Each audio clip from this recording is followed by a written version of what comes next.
থেকে স্বাগত জানাই হরর টাইম চ্যানেলের 3 নম্বর এপিসোডে। আগের দুটো এপিসোড আমার অবশ্যই ছিল না, কিন্তু এখন থেকে যত ভিডিও আসবে সবই হবে আমার গলায়। আজকের এপিসোডে রয়েছে শৈলজানন্দ মুখোপাধ্যায়ের লেখা ভুতুড়ে খাদ। তো চলুন শুরু করা যাক। এক কলিয়ারি থেকে আর এক কলিয়ারিতে এসেছি। কয়লাখুড়ির ডাক্তার, ভারী ঝকমারি কাজ। খাদের কুলি কামিন থেকে আরম্ভ করে ম্যানেজার সাহেব পর্যন্ত যে যেখানে আছে সকলের জীবন মরণ যেন আমারই হাতে। আমি যেন তাদের বিধাতা। কারোর পায়ে একটুখানি আঁচল লেগেছে, ডাক ডাক্তারকে। কোথাও কোনো কুলি ধাওয়ায় হয়তো রুগী মরছে, ডাক ডাক্তারকে। খাদের নিচে কুলি মরছে, সকলের আগে আমাকেই সেখানে ছুটতে হবে। সে যাই হোক, চাকরি করতে সে দুঃখ করে লাভ নেই। বাসাটি নেহাত মন্দ নয়। ডালির দেওয়া খানচারেক ঘর, সম্মুখে দাওয়া উঁচু ছোট্ট একখানি রকের নিচে উঠোনে রান্নার জায়গা। চারদিকে ফাঁকা। ভাবলাম ভালোই হলো। আগে যে কলিয়ারিতে ছিলাম প্রকাণ্ড কলিয়ারি, ছোটো একখানা শহর বললেই হয়। চারদিকে ধোঁয়া আর বস্তি, দম যেন আটকে আসছে। তাহলে এখানে একটুখানি নিঃশ্বাস নিয়ে বাঁচব। ম্যানেজারবাবু বাঙালি, বড় আময়িক ভদ্রলোক। প্রথম এসছি, তার সঙ্গে আলাপ জমিয়ে রাখা ভালো। বিকেলে বেড়াতে বেড়াতে সেদিন তার বাংলোর দিকেই যাচ্ছিলাম। কালো রঙের ভুঁড়িওয়ালা বেটে এক ভদ্রলোক আমায় দেখে নমস্কার করে পথে মাঝে থমকে দাঁড়ালেন। গোগুলি নিচের দিকে বেঁকে আছে। মুখের পানে এক দৃষ্টিতে তাকিয়ে ভদ্রলোক জিজ্ঞেস করলেন, আপনি নতুন ডাক্তার না? আমি হেড ক্লার্ক। কী আর বলবো, ঘাড় নেড়ে একটুখানি এসে নমস্কার করে এগিয়ে যাচ্ছি, তিনি আমার পিছু নিলেন। বললেন, চলুন তবে ওই দিক দিয়েই যাই, আপনার সঙ্গে গল্প করাও হবে। বললেন, তিনি নিজের পরিচয় দিতে শুরু করলেন। এখানে চাকরি করছেন প্রায় 10 বছর, অথচ একদিন দিনের জন্য তিনি কামাই করেননি। বাড়ি তার বেশি দূর নয়, এখান থেকে মাইল খানেকের মধ্যেই একটা গ্রামে। সন্ধ্যের আগেই রোজ তাকে বাড়ি পৌঁছতে হয়। কোনো কথাই আমি তাকে জিজ্ঞেস করিনি, তবু তিনি আমায় সাবধান করে দিলেন। বললেন, দেখুন এখানকার নিয়ম হচ্ছে তাই, আপনি যেন সন্ধ্যার পর আর বাসা থেকে বেরোবেন না। নতুন মানুষ, জানেন না তো, তাই সাবধান করে দিলাম। বললাম, কেন? সাপ বলতেই তার সেই কালো গোফের জঙ্গল ভেদ করে পানে রাঙা লাল লাল কয়েকটি দাঁত বেরিয়ে পড়ল। বুঝলাম তিনি একটু হাসলেন। বললেন, জিজ্ঞেস করার কিছুই নেই, বড় ভীষণ জায়গা মশাই। আপনি ভূত বিশ্বাস করেন? বললাম, না। এই মরেছে চারদিকে যে ভূত মশাই, কলিয়ারিটা ভূতে ভূতে একেবারে ছেয়ে গেছে। সন্ধে হলে এই তল্লাটে আর জনমানুষই দেখতে পাবেন না। খাদের নিচে দিনের বেলাতে লোকজন নামতে ভয় করে, রাত্রের কাজ তো একরকম উঠেই গেছে। অন্ধকার রাতে একদিন দেখবেন কি ভীষণ ব্যাপার। ঘরে বসেই হয়তো শুনতে পাবেন ইঞ্জিনের শব্দ হচ্ছে, কাজ চলছে, ঘন্টা বাজছে, ট্রাম লাইনের ওপর ঘর করে কয়লা গাড়ি ঠেলার শব্দ পাচ্ছেন। কিন্তু কাছে গিয়ে দেখুন, সব চুপ, কেউ কোথাও নেই। সন্ধ্যায় হয়তো দেখলেন ডিপোয় কয়লার একটি গুঁড়ো পর্যন্ত নেই। সকলে গিয়ে দেখুন 4-5 ওয়াগন কয়লা কাটা হয়ে গেছে। তাহলে তো ভালোই হবে, ভূতগুলো খুব উপকারী বলুন। ভদ্রলোক আবার তেমনি দাঁত বের করে একবার হাসলেন। বললেন, তা বললে হবে কি, খুন যখন যে লেগেই আছে। 1 মাস গেল না যে খাদের নিচে 2-4টে খুন না হচ্ছে। আগে মশাই যা কিছু হতো ওই খাদের নিচেই হতো। গত 2 বছর ধরে ভূতগুলো দেখছি ওপরেও উঠে এসছে। এই ধরুন আমার অফিসের খাতাপত্র, আজ ঠিক যেমনটি রেখে চাবি বন্ধ করে দিয়ে এলাম, কাল দেখবো সব ওলটপালট হয়ে গেছে। ওখানকার জিনিস এখানে, এখানকার জিনিস ওখানে, একেবারে তচ্ছন্দ কাণ্ড কারখানা। তবে নষ্ট কিছু করে না, এই যা। আজকাল আমাদের গা সওয়া হয়ে গেছে। হেসে জিজ্ঞেস করলাম, তাই বুঝি বেলা থাকতে আপনাকে বাড়ি পৌঁছতে হয়? ঘাট নেড়ে ভদ্রলোক জানালেন, নিশ্চয়। একদিন যে ঘটনা ঘটেছিল মশাই, শুনলে আপনার গা হাত পা শিউরে উঠবে। থাক, আজ আমার দেরি হয়ে যাচ্ছে, আর একদিন বলবো, এখন চলি। নমস্কার। বলে তিনি তার দুহাতটি তুলে আমায় একটি নমস্কার দিয়ে তার দিকে রাস্তা ভাঙলেন। ম্যানেজারবাবুর সঙ্গে সেদিন আমার অনেক কথাই হলো। বললাম, ভূতের কথা কী সব শুনছি আপনার কলিয়ারিতে, এ কি সত্যি? ম্যানেজারবাবু হাসলেন। বললেন, শুনেছেন এর মধ্যেই? বললাম, শুনেছি, কিন্তু আবার ভূত কী?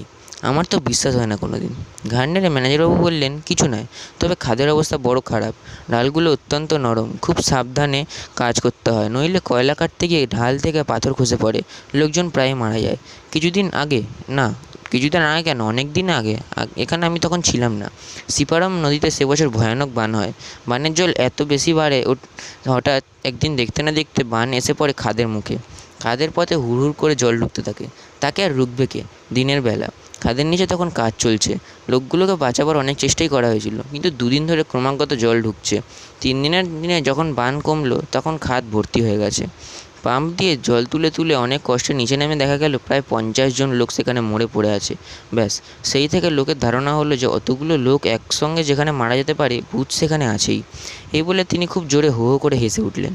আমি হাসলাম বটে, কিন্তু আমার মনে হতে লাগলো, কতগুলো মানুষ কোনো দিক থেকে কোনো সাহায্য না পেয়ে নিতান্ত অসহায়ের মতো হাহাকার করে জলে ডুবে মারা গেল। কারোর হয়তো বুড়ো বাপ মা আছে, তাদের উপরে কুলি ধাওড়ায়। কোথাও কারুর ছেলে মেয়ে, কারুর স্ত্রী, কারুর স্বামী, পুত্র। আহা! চুপ করে ভাবতে গিয়ে আমার মুখের হাসি আমার মুখের মধ্যে মিলিয়ে গেল। সে করুণ দৃশ্য যেন আমি আমার চোখের সম্মুখে দেখতে পেলাম। গল্প করতে সন্ধে হলো। ম্যানেজারবাবু চা করে আমার কাছে লণ্ঠন দিয়ে গেল।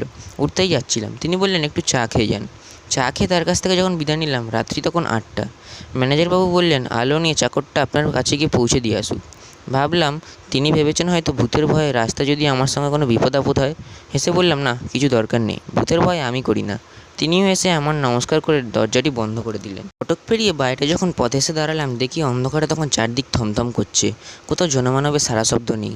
মাথার উপরে আকাশের দিকে তাকিয়ে দেখলাম আকাশটা যেন তারায় ঠাসা। তারই একটুখানি ঝাপসা আলোয় পথের ওপর দিয়ে এগিয়ে চললাম। বাসাটা আমার নেহাত কাছে নয়। পথের পাশে 2-3টে কুলিধাওড়া পেরিয়ে গিয়ে আম কাঁঠালের একটি বাগান। তারও পরে খানিকটা কালো কয়লার গুঁড়ো দিয়ে ছোট্ট একটি পথ। তারও কিছু দূর এগিয়ে গিয়ে বাঁহাতে একটি পোড়ো বাড়ির মতো ভাঙা বাড়ি। সেখান থেকে ডান দিকে একটা নিম গাছের তলা দিয়ে মিনিট 2 হাঁটলেই আমার বাড়ির দরজার সামনে গিয়ে দাঁড়াবো। কী যেন ভাবতে ভাবতে আমি সেই বাগানের ভিতরে সরু একখানি পায়ে চলার পথের ওপর দিয়ে চলেছি। মানুষের পায়ের শব্দ পেয়ে আমার পিছনে কুলিধাওড়ায় সেই যে একটা কুকুর চেঁচাতে আরম্ভ করেছে, তার চিৎকার তখনও থামেনি। হঠাৎ দেখি কয়েকটা গাছের তলা দিয়ে শুকনো পাতার ওপর মরমর শব্দ করতে করতে মস্ত লম্বা কালো রঙের একটা লোক আমার সম্মুখে এসে দাঁড়ালো। আচমকা অন্ধকারে সত্যি আমি একটু ভয় পেয়ে গিয়েছিলাম। জিজ্ঞেস করতে যাচ্ছি, তার আগে লোকটা আমার একটু কাছে এসে বলল, ডাক্তারবাবু, তুই একবার আয় আমার সঙ্গে। লোকটা বোধহয় সাঁওতাল। বললাম, কেন? সে বলল, ছেলেটা আমাকে বাঁচাতে হবে ডাক্তার, তুই যদি না যাবি তো ছেলেটা মরে যাবে, তুই আয়। কী হয়েছে তোর ছেলের? বললে, তা জানি না বাবু, তুই দেখবি চ, তোকে আমি ঘরের সামনে দাঁড়িয়ে দিয়ে যাবো। গলার আওয়াজ শুনে শুনে মনে হলো এক্ষুনি যেন লোকটা কেঁদে ফেলবে। আমি আর না বলতে পারলাম না, বললাম, চলো। বাগান পেরিয়ে আমরা আর একটা রাস্তা ধরলাম। সে আমার আগে আগে চলতে লাগলো। জিজ্ঞাসা করলাম, তোর নাম কি? বললে, আমার নাম টুইলা মাঝি। বললাম, কত দূর যেতে হবে? হাত বাড়িয়ে কাছেই কয়েকটা খোঁড়া ঘর দেখিয়ে বলল, ওইখানে। চুপ করে পথ আর কতক্ষণ চলি। তার সঙ্গে কথা কইতে আরম্ভ করলাম। খাতে তুই বুঝি কয়লা কাটিস? হু বাবু। কটি ছেলে তোর? ওই একটি। ছেলেটি কত বড়? তা অনেক বড় বটে। তবু ক বছরের? কে জানে, তা অত জানি না। এমনি সব নানান ধরনের কথা কইতে কইতে পথ চলেছি তো চলেইছি। সামনে হাত বাড়িয়ে যে ঘরগুলো সে আমায় দেখিয়েছিল, যতই এগিয়ে যাই মনে হয় যেন সেগুলো আরও দূরে। বললাম, এ কী রে টুইলা, কাছে বলেছিলি যে? টুইলা বললে, হু বাবু, কাছে লয় তো কি, কিন্তু পথ যেন ফুরায় না। ছেলেটির কী হয়েছিল প্রথমে? টুইলা চুপ করে রইল। হ্যাঁ রে, প্রথমে হয়েছিল কি? টুইলা যেন বিরক্তি হয়ে জবাব দিল। বলল, খাদে বান ঢুকেছিল। বান? হঠাৎ আমার ম্যানেজারবাবুর সেই বানের কথা মনে পড়ল। বললাম, কখন রে? সে তো অনেক দিন। টুইলা বলল, অনেক দিন। বললাম, তারপর আমরা তো অনেক লোক ছিলাম খাদের ভিতরে, কয়লা কাটছিলাম। বললাম, সেখান থেকে তো কেউ বাঁচেনি শুনলাম, তুই বাঁচলি কেমন করে? টুইলা আর জবাব দেয় না। এবার আমার কেমন যেন মনে হলো। বললাম, হারে টুইলা, শুনেছি নাকি এখানে খুব ভূতের ভয়, সত্যি নাকি? হঠাৎ দেখি টুইলা নেই। অন্ধকারে ভাবলাম কালো মানুষ হয়তো খানিকটা এগিয়ে গেছে, তাই দেখতে পাচ্ছি না। ডাকলাম, টুইলা, কোথায় টুইলা? এদিকে ওদিকে আগে পিছে তাকিয়ে দেখি টুইলা কোথাও নেই। চারদিক দিকচিহ্নহীন অন্ধকার আর ঝিঝি পোকার ডাক। মাথার ভেতরটা চঞ্চন করে উঠল। সমস্ত শরীর রক্ত যেন আমার জল হয়ে গেছে। পিছনে ফিরে ছুটবার চেষ্টা করলাম, কিন্তু ছুটে আমি যাব কোথায়? চিৎকার করলেই বা কে শুনবে? ভাবলাম মৃত্যু অনিবার্য। চলতে গিয়ে দেখি পা দুটো আড়ষ্ট, গলাটা যেন শুকিয়ে কাঠ হয়ে গেছে। কোন দিক দিয়ে কেমন করে কতক্ষণ চলেছি কিছুই আমার মনে নেই। রাত্রির অন্ধকার কেটে গিয়ে চারদিক যখন ফর্সা হচ্ছে দেখি তখনও আমি পথ চলেছি। শরীরে তখন আমার শক্তি নেই, পায়ে জোর নেই, নিতান্ত কেন যেন মরিনি বলেই বেঁচে আছি এমন আমার মনে হতে লাগলো। দূরে কতকগুলো লোক আসছে দেখে সেখানেই পথ ধারে আমি বসে পড়লাম। কিন্তু কাউকে যে বিশ্বাস হয় না, এরাও ভূত নয় তো? প্রভাতের আলোয় দেখলাম কয়েকজন কুলি তাদের ঝোড়ো গাইতি কাঁধে নিয়ে কুঠিতে বোধহয় কাজ করতে চলেছে। জিজ্ঞাসা করলাম, হারে ডোমরো না কোন দিকে? একজন বলল, সে হেতা কোথা বাবু, ওই যে চিমনি দেখছিস ওইখানে। সর্বনাশ, উঠে দাঁড়ালাম। প্রায় 30 মাইল হেঁটে একবারে ক্লান্ত পরিশ্রম আধমরা হয়ে বাসায় যখন ফিরলাম, দেখি বাড়িতে তখন কান্নাকাটি পড়ে গেছে। মেয়ে ছেলে এমনকি চাকরটা পর্যন্ত সারা রাত ঘুমায়নি। অপরিচিত জায়গা, কাকেই বা কী বলবে? ভগবানের উপর নির্ভর করে সবাই তখন হাঁ করে পথের পানে চেয়ে আছে। পাছে ওরা ভয় পায় ভেবে কাউকেই কিছু বলিনি। বললাম, মরণাপন্ন একটি রোগীর কাছে সারা রাত আমাকে জাগতে হয়েছে।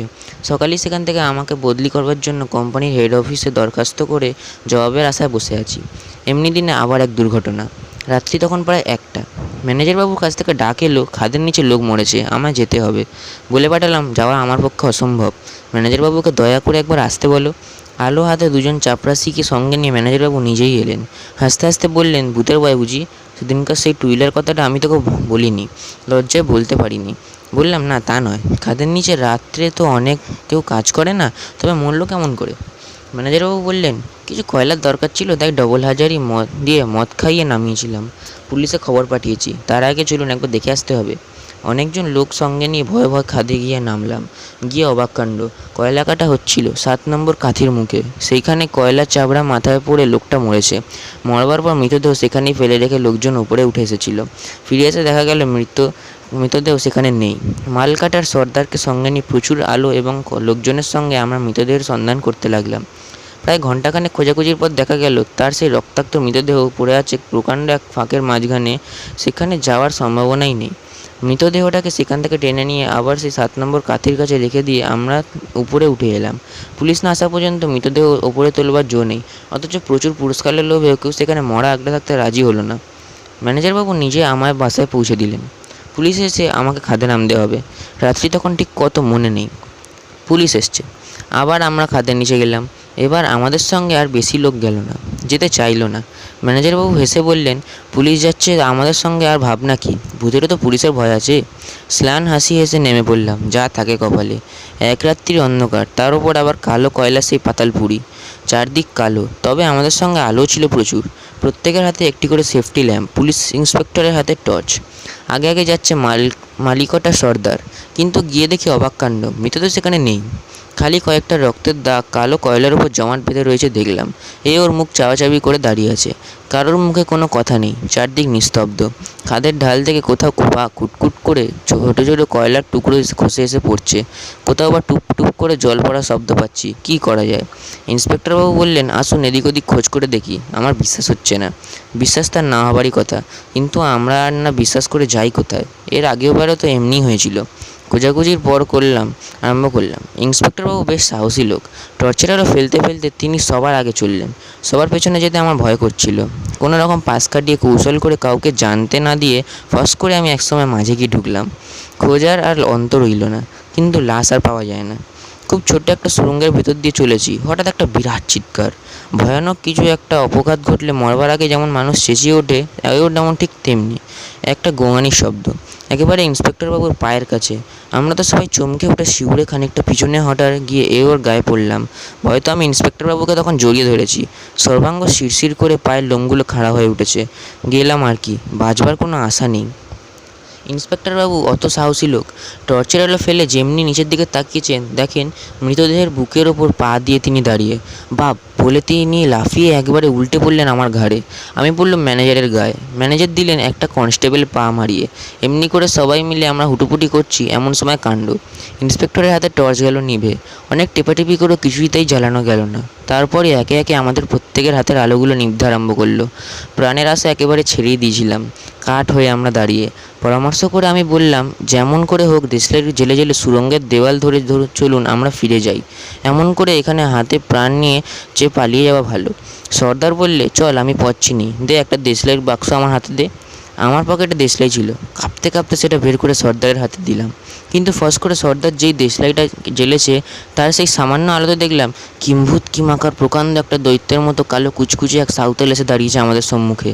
লম্বা লম্বা হাত দুটো বাড়িয়ে এসে আমাদের সুড়ঙ্গের পথ আগলে বলল, যাবি কোথা? ছেলেকে আমার বাঁচাতে এগুতে তা বাদে যাবি?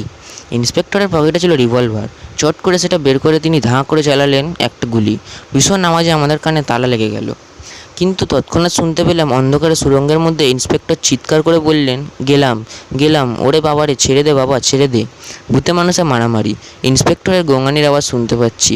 মনে হচ্ছে যেন আমাকে কিছুটা দূরে নিয়ে গিয়ে ঢেলেছে। ঝটাপট করতে করতে সব থেমে গেল। শুনলাম সাঁওতালটা বলছে, গুলি চালাবি আর চালা, দেখি কেমন মরদ। আমরা তখন পরস্পরকে জড়িয়ে ধরে ঠকঠক করে কাঁপছি। আমাকে মেরেছিস বানে ডুবিয়ে জলের ভিতর করে, ঠিক ইঁদুর মারা করে। ছেলেটা ছিল, আবার তাকেও মেরে দিলি? বলতে বলতে সাঁওতালটা এগিয়ে এলো আমাদের দিকে। কই তোদের ম্যানেজার কই? ম্যানেজারবাবু কেঁদে ফেললেন। দোহাই বাবা, আমায় ছেড়ে দে বাবা, আমার কোনো দোষ নেই। আচ্ছা তোকে নয় ছেড়ে দিলাম, কই ডাক্তার তো কই? বলে তার হাত বাড়িয়ে টপ করে আমার হাতটা ধরে বললে, আয় দেখ যদি তুই বাঁচতে পারিস। আমার তখন দম বন্ধ হয়ে আসছে, মুখ দিয়ে কথা বেরোচ্ছে না, গো গো করছি। তারপর কেমন করে যে উপরে উঠে এসেছি, কেমন করে যে বাড়ি পৌঁছেছি কিচ্ছুই জানি না। চাকরি ছেড়ে দেবো বলে দরখাস্ত তো আগেই দিয়েছি, জবাব এলো কিনা জানবার জন্য বেলাবেলি তো ছেড়ে গেলাম সেদিন ম্যানেজার বাবুর সঙ্গে দেখা করতে গিয়ে শুনি অদ্ভুত ব্যাপার। কাল রাত্রি থেকে ম্যানেজারকে কোথাও খুঁজে পাওয়া যাচ্ছে না, খাদের নিচেও না খাদের উপরেও না। সর্বনাশ, সর্বাঙ্গ আমার শিউরে উঠল। তাহলে তিনি গেলেন কোথায়? শুনছিলেন শৈলচন্দ্র মুখোপাধ্যায়ের লেখা গল্প ভুতুড়ে খাদ। গল্পটি পছন্দ হলে অবশ্যই ভিডিওকে লাইক ও চ্যানেলকে সাবস্ক্রাইব করতে ভুলবেন না। দেখা হচ্ছে পরের এপিসোডে আর একটা নতুন